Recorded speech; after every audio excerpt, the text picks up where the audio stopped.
Well, good morning, everyone. And once again, welcome to another live this morning. Nice to have you on with us. We always enjoy saying hello to you. So for those who can come on live and get your notifications, don't be shy. Say hello. We'll be happy to, if I see you, say hello to you. Okay?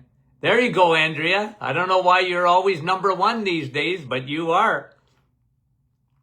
Brahim right behind you, and Lisa and Sandy in Fergus Falls, Minnesota. Rosa in Montreal. Hi, Rosalinda, Niagara Falls. Maria from Ottawa. Lucille is on with us this morning. Wendy is too, from Markham. Janice from Brampton. Carol, West Virginia. Dr. Bennett, my dear friend in Newfoundland. How are you, buddy? Yvonne, Petawawa. Sharon in Kansas. Karen in Innisfil. Bonnie in Little Britain.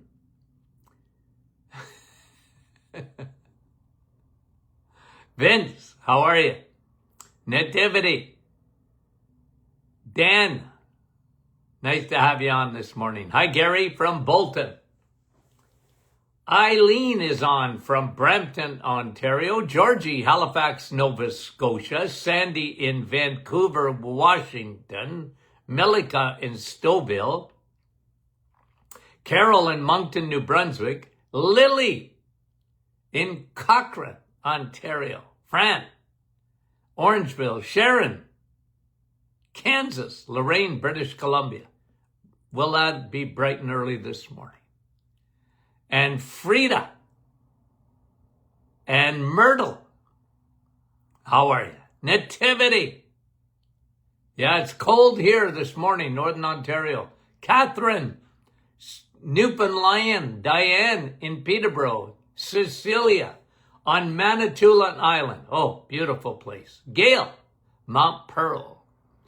Yvonne, how are you? In British Columbia. Williams Lake, British Columbia. Hi, John. Cecilia. John is in, was that John from Elgin, Illinois? Chaz? There's Kevin. Kevin was in the clouds today. Gary. Patricia from Florida. Francis from Vaughan. Vanda, how are you? Edda.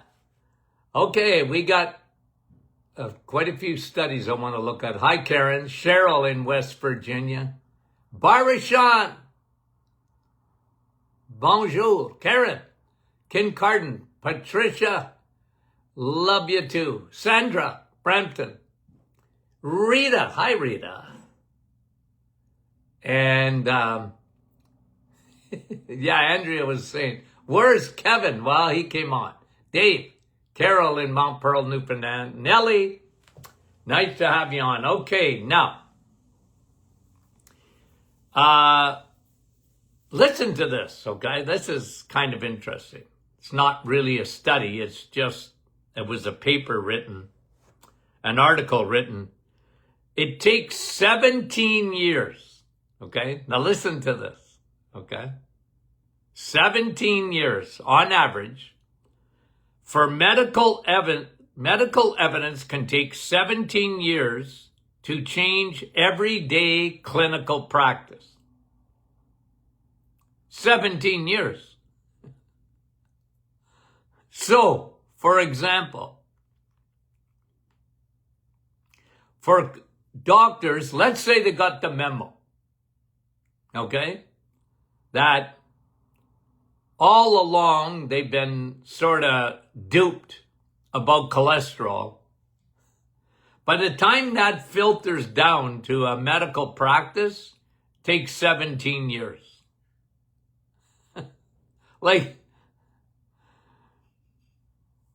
And it's unreal when you think of that.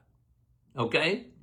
So, again, guys, I'll give you an example. There's a whole new paradigm shift occurring in research on mental health. Okay? Started in the summer of 2022 and became big topics on this podcast. Okay? I talked about it almost every day for several weeks because of the news that SSRIs, antidepressants, really didn't fix the problem. Now, that wasn't news to me, but it seemed to be news to medicine. That SSRIs, still very popular. What are they saying? About 50% of young people are on antidepressants today or anti-anxiety medication. And they're saying they're looking for love in all the wrong places because it came out in the summer of 2022 that it's not really a chemical imbalance. Depression isn't a chemical imbalance. That's not what comes first. So we reported that. The other one was on Alzheimer's in mental health. That it wasn't, okay, what they thought. It wasn't tau proteins. It's not the cause of it. Because all of medicine put all their eggs in the same basket in order to treat Alzheimer's. That's why there are absolutely no medications at all that work at all to prevent Alzheimer's. Because they were looking for love in all the wrong places. That came out in the summer of 2022. And they talked about energy in the brain. That it was more energy rather than, plaque in the brain. For not only mental health, but for Alzheimer's. Okay? Those were big findings, guys. Now, here's the point of this article. When will that filter down to psychiatrist offices? Okay, I'm just talking mental health here now, as an example. When will the average psychiatrist get the memo? 17 years. 2022 is when they made these big findings, but it doesn't affect medical practice. It takes 17 years on average to change anything in a medical practice. Okay? I'll give you another example. Well, let me just go back for one moment here to Alzheimer's. In 2005, there was a Nobel Prize in medicine given out to the researchers that found that Alzheimer's was type 3 diabetes. It was diabetes of the brain. Guys, you would think that would filter in to a medical office. They still haven't got the memo about that with Alzheimer's. There's some, but there's very few doctors,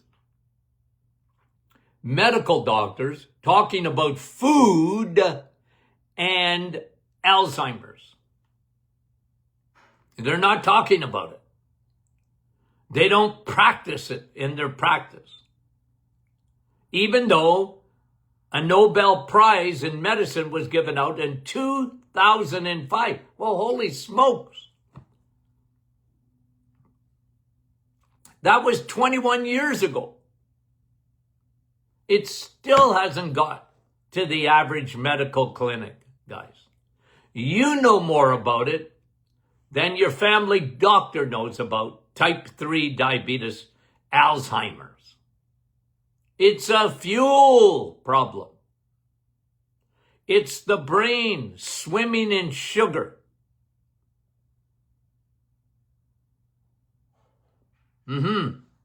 Okay? They still haven't got that memo. That's how long it takes, if ever. Okay? So don't hold your breath, guys. Don't be shocked when you go to your doctor, God love them, when they don't know or the memo hasn't come to them. So if you talk mental health to a doctor, and they often put you on SSRIs, and you think that's going to change? Not quickly. Not quickly. Cholesterol. I've been talking about it for 50 years. Is it going to change? Probably not. Not anytime soon. There's too much vested interest. Remember, guys, when you go to medical school, okay? You go to medical school. They're bought and paid for by the pharmaceutical industry. What do you think they're going to teach? You think they're going to teach against statin drugs? Cholesterol lowering medications? Do you think they're going to teach the average medical student that SSRIs are not effective? They don't work because they're looking for love in all the wrong places? The medical schools don't get that memo. It's kind of discouraging in a way, but you know what? I always say, well, I'm going to be out here as long as I'm allowed. And I'm going to give you the news, medical news, behind the news. Because your family doctor and medicine in general, they don't get the memos. It doesn't filter down to them. So unless they're reading and they're very interested, I've met a lot of doctors over the years that were very interested in nutrition. They, what? Said, Dr. Martin, I know nothing. I'm going to start following you. You'd be surprised how many doctors follow me. And I give them a blast. Anyways. But they're open. They just want information. They know their training. They don't know, they wouldn't know a protein if it slapped them in the face. They don't learn it.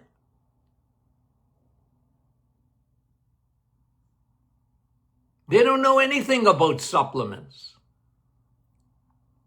Other than, vitamin D will kill you. They just don't know anything. They're ignorant of it. And I'm not waiting for medical schools to turn around. I know they're going to start in the United States in the fall teaching nutrition. I think it's going to be mandatory. Well, that's a start. Like, do you think food isn't important? Anyway, this is an article, 17 years for medical evidence to change everyday clinical practice.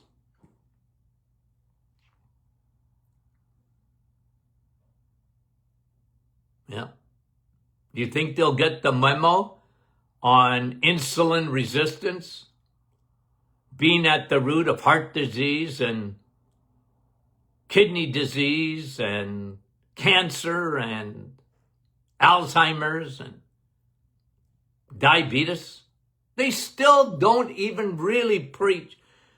Think about diabetes just for a minute, okay? Think about diabetes just for a minute here. Diabetes is a food problem. And it takes 10 to 20 years of insulin resistance before diabetes even shows up. So medicine, they don't talk about, well, they talk a little bit about pre-diabetic. But when you're a pre-diabetic, you're already a diabetic.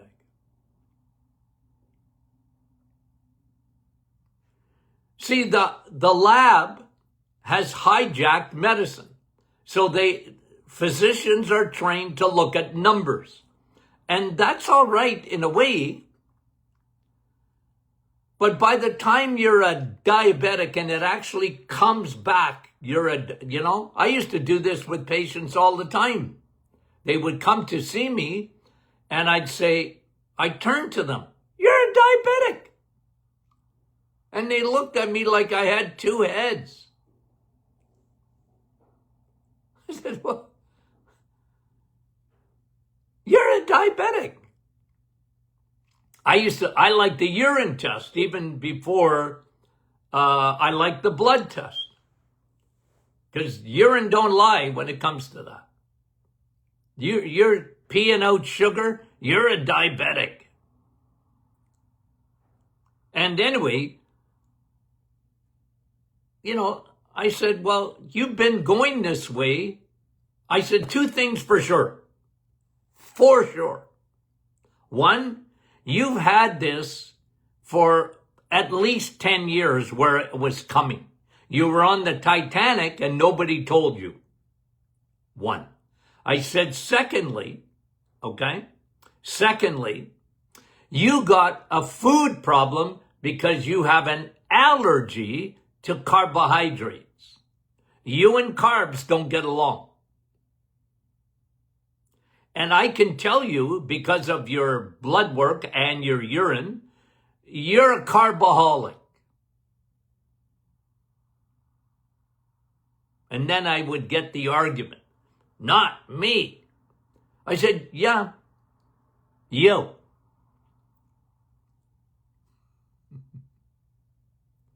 Take out a mirror. Okay. Look in it. Okay. Who do you see? Me. I said, "Yeah, it's you." And this whole thing started with you. And you got an allergy to carbohydrates. Okay? And the worst deception, I used to tell my patients this, the worst deception is self-deception. Don't fool yourself anymore. Okay? Some people didn't like what I was saying. I mean it. Not many, but a few. They didn't like it.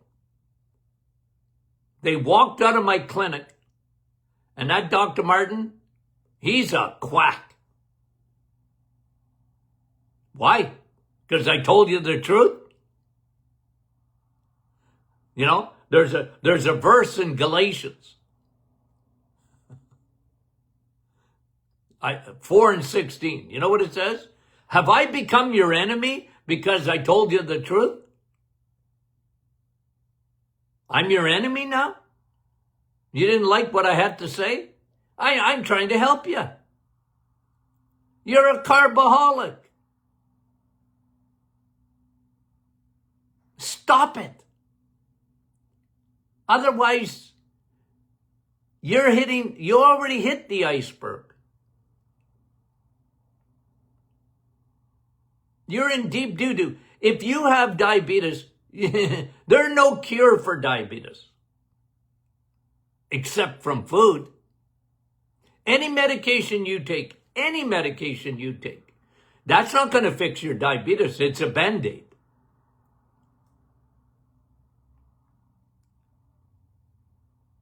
And you just have to put in your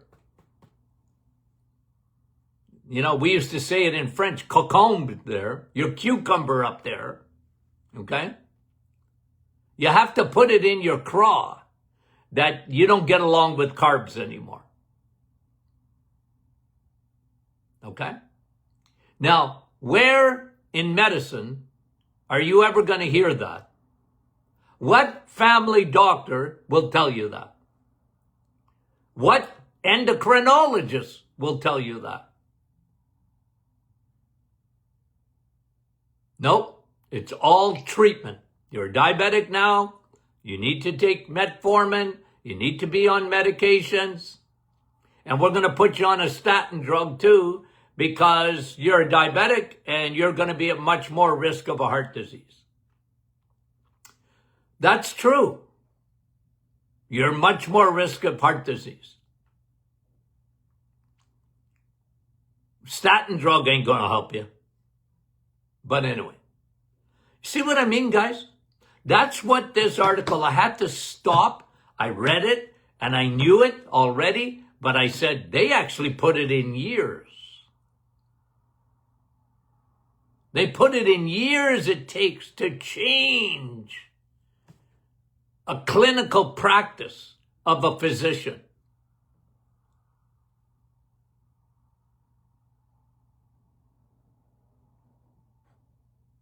Yeah.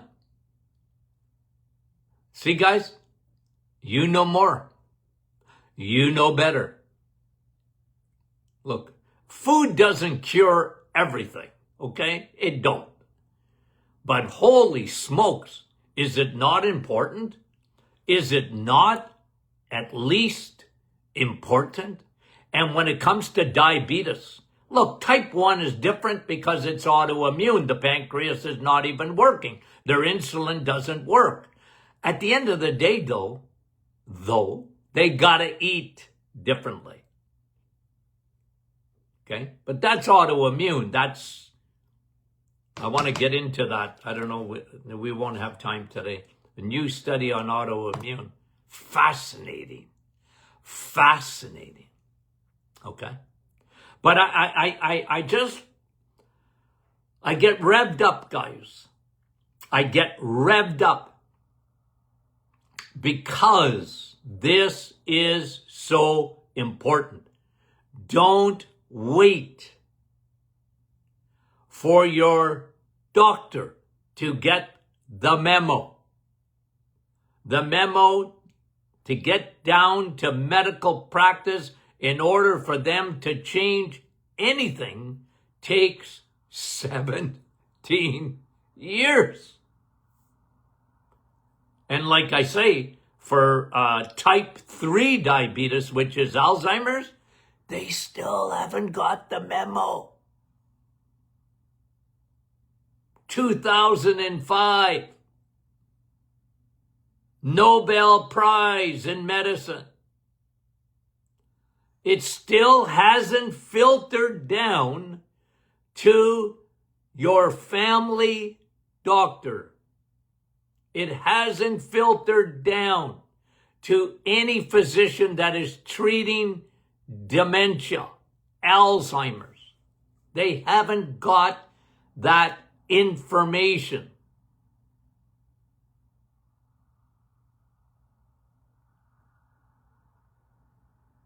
This is, guys, when you think of something like this, when you read something like this, I have to be careful that I don't get discouraged. But man,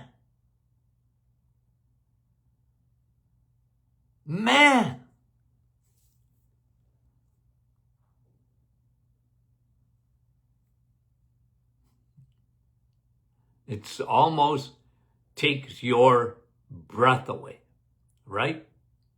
It almost takes your breath away. So I just going to keep preaching it. What, you can come one at a time. One at a time. Physicians, if they're open-minded at all, they're closed-minded, guys, there's nothing you can do about that. Okay? And, for the way it is in our society, you need a doctor. But,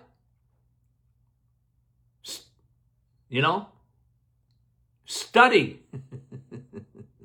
Listen. So at least you can make good choices. Okay? You can make choices on your own. And when you hear the nonsense out there that they're still teaching and they're still talking about, you can go, okay? Well, all right, let me do this because I just read this yesterday, I think, but I made some notes. Okay, here's one that hasn't filtered down yet. In 2008, I just give you an example here, guys, okay? Because I read this article yesterday. Largest diet experiment in history. I remember it.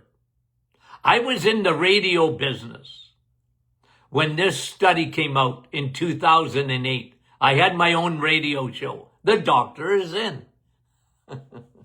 The Doctor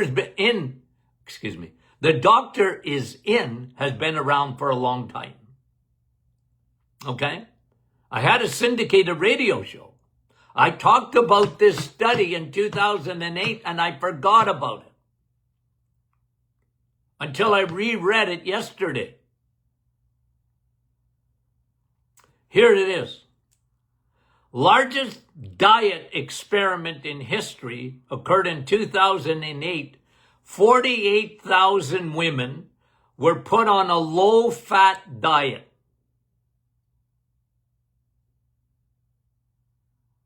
Okay? The low-fat craze.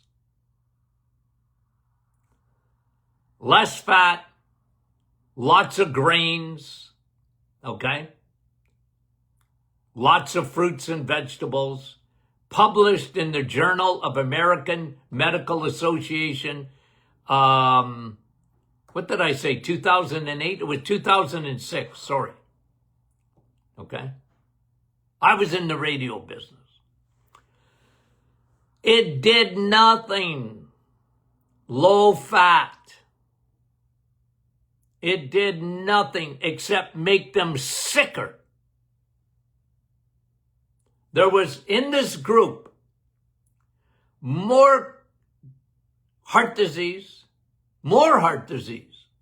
Low fat? Yep. Low cholesterol? Yep. They ate a low fat, low cholesterol diet, and they got worse. Worse for heart, worse for cancer, worse for everything that you can think of. It was a failed, huge experiment. You know what, guys?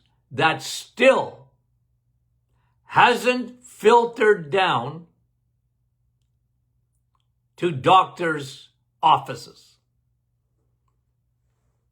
They didn't get the memo yet that low fat doesn't work. They still teach it.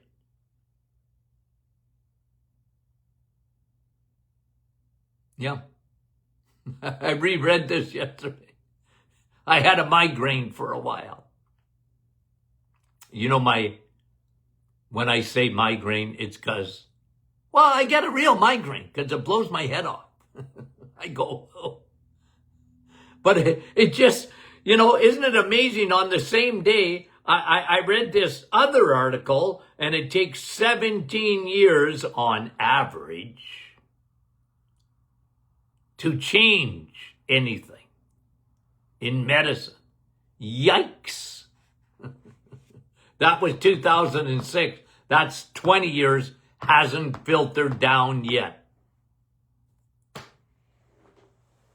Boy, they buried that study, and it was the biggest study ever in nutrition. I don't think they've ever done anything with that large since.